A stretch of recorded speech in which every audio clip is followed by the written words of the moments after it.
Italy quake. Norcia tremor destroys ancient buildings. Towns and villages in central Italy have been hit by an earthquake for the fourth time in 3 months. The 6.6 magnitude quake, Italy's strongest in decades, struck close to the region where nearly 300 people were killed by a quake in August. This time no one appears to have died, but about 20 people were injured.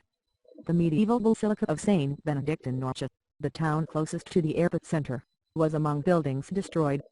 An evacuation of buildings in the region deemed vulnerable to seismic activity last week, following the strong aftershocks from August's quake, may have saved lives. Tremors from this latest earthquake were felt in the capital Rome, where the metro system was shut down, and as far away as Venice in the north. The head of the National Civil Protection Agency, Fabrizio Curcio, said there had been extensive damage to many historic buildings but no deaths had been registered. About 20 people are injured. As far as people are concerned, the situation is positive, but many buildings are in a critical state in historic centers and there are problems with electricity and water supplies, he added. Prime Minister Matteo Renzi has promised that everything will be rebuilt, saying resources will be found. "We are going through a really tough period," he said. "We must not allow the profound pain, fatigue and stress that we have now to turn into resignation." Pope Francis mentioned the quake in his Sunday blessing in Rome's St. Peter's Square.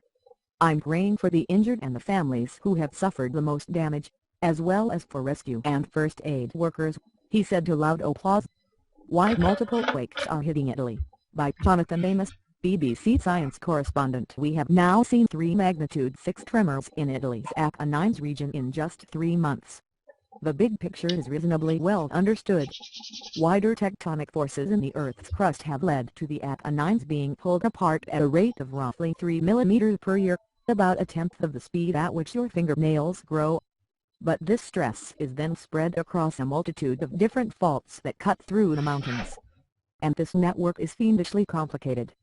It does now look as though August's event broke 2 neighboring faults, starting on one known as the Lega and then jumping across to one called the Virtort. The midweek tremors appear to have further broken the northern end of the Virtort. But both in August and midweek, it seems only the top portions of the faults have gone, and the big question is whether the deeper segments have now failed in the latest event. Read more from Jonathan Amos. The U.S. Geological Survey said the epicenter of the quake was 68 kilometers southeast of the regional center of Perugia and close to the small town of Norcia, which is believed to be the birthplace of St. Benedict. Images from the town showed the almost complete destruction of the medieval basilica erected in St. Benedict's name, which just its facade left standing. "It was like a bomb went off," said the town's deputy mayor, Pierluigi Altavilla. "We are starting to despair. There are too many quakes now, we can't bear it anymore." At the scene, James Reynolds in Norcia. The earthquakes have left the residents of Norcia anxious and shattered. Stefano and his family have slept in a camper van since the first quake in August. They decided it was too dangerous to sleep indoors. He's now looking to get his family out of here. "In the hour after I arrived, there were 2 sizable aftershocks, which sent bits of masonry from the town's ancient walls to the ground. The aftershocks added to the tension felt by residents here. An emergency HQ has been set up in the car park. Civil protection officials are assessing the damage." Next to a petrol station, there is a group of people with their bags packed, ready to leave. They don't want to wait for another quake to hit. Giuseppe Pezzainside, mayor of Tolentino in the neighboring Marche region, said the small town had suffered our blackest day yet. "The damage is irreparable. There are thousands of people in the streets, terrified, crying. Let's hope that is an end to it. The people are on their knees psychologically." The towns of Castel Sant'Angelo and Presi have also suffered considerable damage, but were mainly abandoned after last week's quakes, of magnitude 5.5 and 6.1.